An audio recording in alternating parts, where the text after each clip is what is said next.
Good afternoon. My name is Jennifer Binelli, and today I'm going to provide a company profile and say if you should invest or not in Cambridge Blockchain Solutions. So, about Cambridge Blockchain. Cambridge Blockchain is a company that develops blockchain-based identity management and compliance software solutions for financial institutions. It was founded in 2015 in Cambridge, Massachusetts.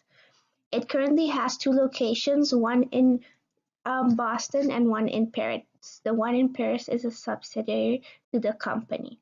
It's a privately held company, and up to this day, they have received million in fundings with investors like Digital Currency Group, Paratech Ventures, Hub Angels, River Valley Investor, and Launchpad Venture Group. The company has also received different prizes for their solutions. So how does it actually work? Let me explain. So basically what Cambridge Blockchain does is that they leave all the power in the hands of the end user. So like anyone, it could be one of us. Let's say we want to open a new bank account and we go to a bank. The bank will require us to give different documents like your passport, your income, and a bunch of other documents. So what the bank will do is that they will verify that all this data is true. Next, let's say, okay, we opened the bank account, we went through all this process, and let's say we want to take a mortgage, but we don't want to use the same bank. We want to use another bank. So here we have to go through this whole process again, fill in the papers. The bank has to go through the whole process of reviewing our papers, checking to see if they're authentic or not. So what the blockchain does is that when we give our papers or documents at the first bank will verify that these documents are authentic.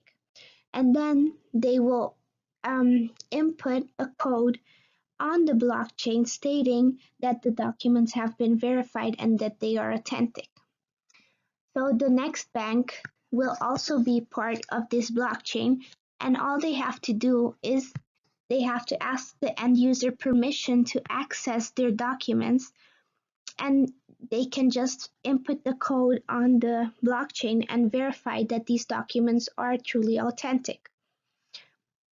So the customer is in charge of their end data. They say if they want to provide the data or not. And what's good about this is that on the blockchain, there's no actual documentation. Our documents are not on the blockchain, but codes are on the blockchain verifying that those documents are authentic. And these documents can be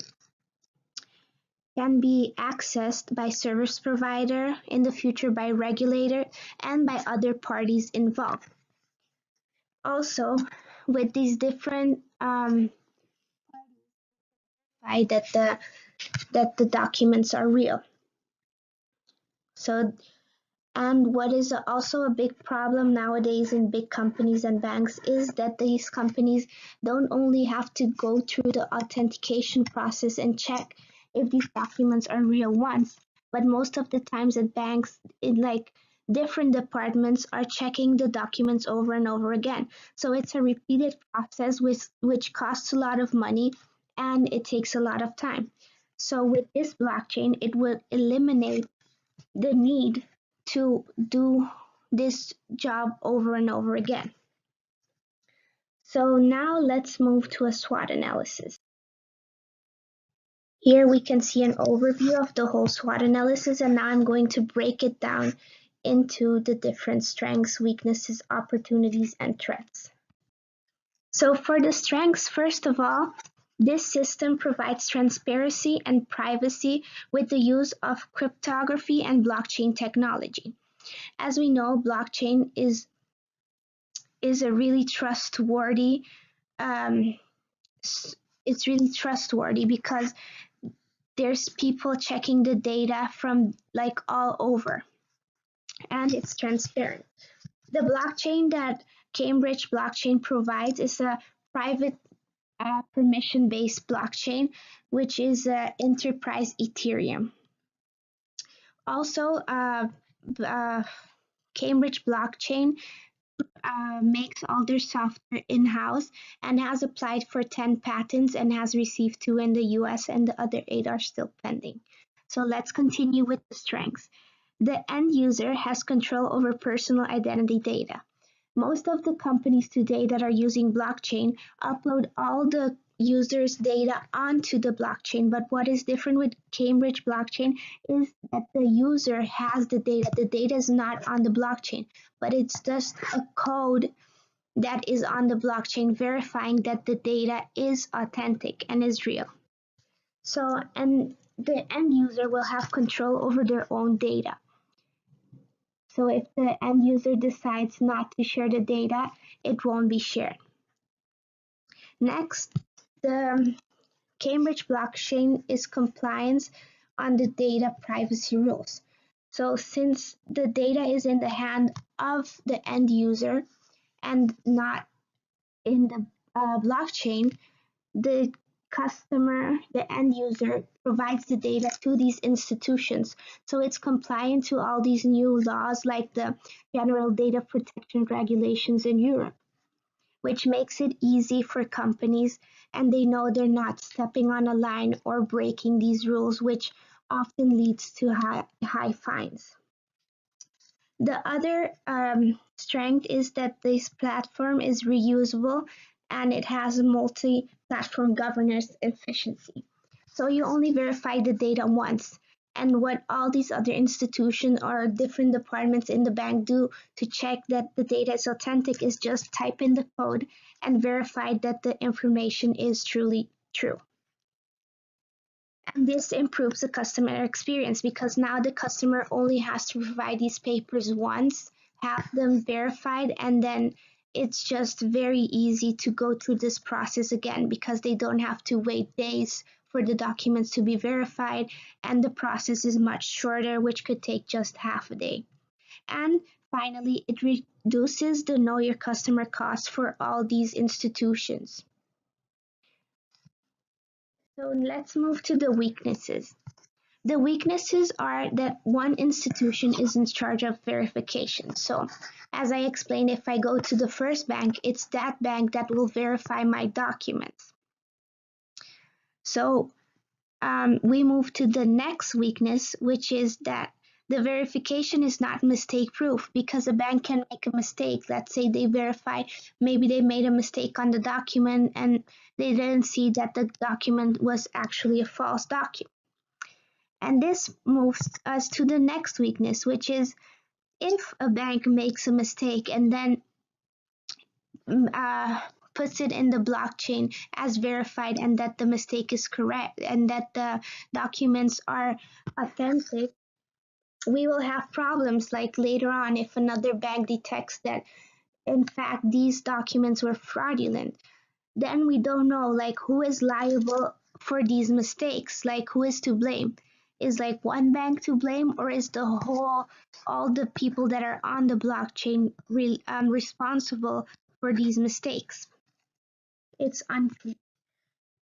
For the opportunities, like nowadays there's an increase in importance in data that it's transparent and trustworthy for these data solutions. Like if we put our data in a cloud, or even with all these scandals with Facebook, all these hackings, all these different data breaches, like there's a need like to know that our data will be secure.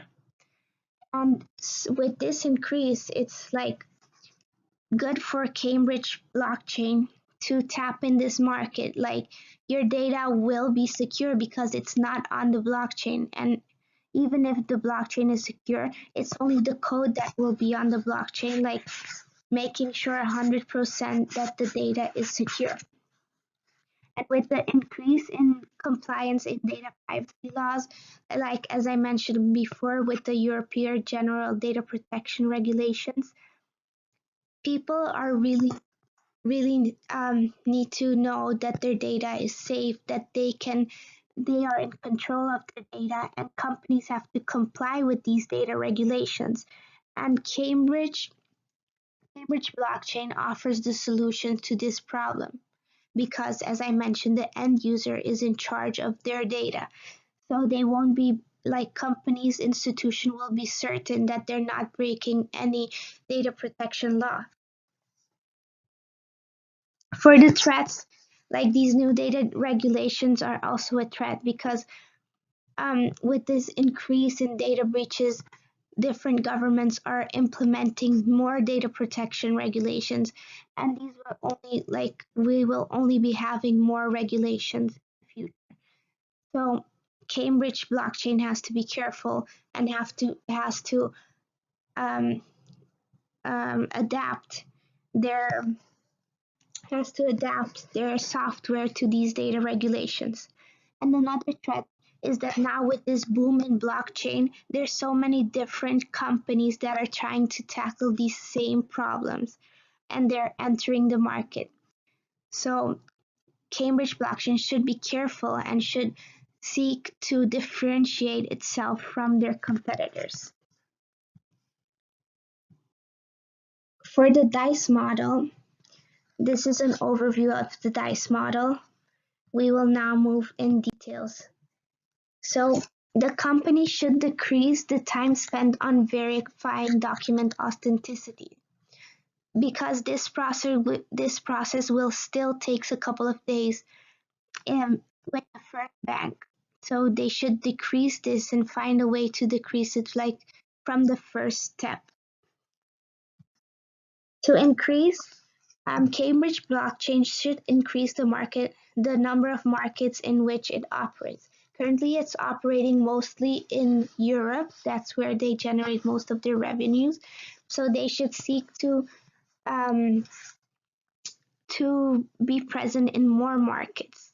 Say more markets in Europe, because now they're in Luxembourg and Paris. Open more markets in Europe and try to like enter the market more aggressively in the US. And to do this, they should increase the number of employees to be able to target these new markets, say set up a new team, because right now they have between 2 to 10 employees. So if they create a new team, they can expand like in more markets. The company should create additional target markets because right now they're only targeting financial institutions. So they could target insurance company, governmental institution, real estate, basically any company that requires to hand in lots of documents over and over again. And secondly, they should form partnerships with companies that can verify the authenticity of documents because now it's basically or one bank or another bank doing these authentications. But if we partner with companies which are specialized in this authenticity verification, it will reduce the weaknesses stated before because now this company will be in charge of making sure that these documents are in fact authentic and real. So what should the company eliminate? They should eliminate the ambiguity of the liable party. So as I mentioned before, like if a mistake is made, who is liable? So they should either decide that all the companies are liable or like the company where the mistake is liable. It should be made certain. So now we move to the blockchain decision tree. Should Cambridge blockchain really use a block? So is there a need for a shared common database? Yes, because it's these different financial institutions working together to verify that the information is correct and to reduce the time needed for this process and to be able to access the information over and over again by simply implementing a code in the blockchain. Are multiple parties involved? Yes, we have these different financial institutions. Do parties involved have conflicting incentives and or are not trusted? Yes, because end users could provide fraudulent documents which could cause banks a lot of problems. Are rules governing participants uniform? Yes. Do they need for an objective of immutable log? Yes, because these blockchains cannot be changed. They can only be information can be added to them. Say you change your address, then it will be implemented in the blockchain. Our rules for transactions do not change frequently. Yes, they don't change frequently. And are the transactions public? The transactions are private, but it's a permission-based private, like it's public within these institutions, but it's also private. So it's you would need to use a permission-based blockchain. So finally, would I advise to invest in this company? Yes, definitely invest in Cambridge Blockchain. Why? Because the company has already shown success in the US and Luxembourg. It creates all software in-house and it has 2 approved patents and 8 are pending. It has big potential not only for the financial institutions but for different kinds of institutions and different companies. And Cambridge Blockchain is one of the few companies that leaves the power in the hand of the end consumer, and he or she decides if they provide the data or not. With most of the other companies, the data, even if the end user has the power, like data is stored on the blockchain. But with Cambridge Blockchain, it's not stored on the blockchain, it's just the code that is stored there. So I would recommend to definitely invest. Thank you for your time.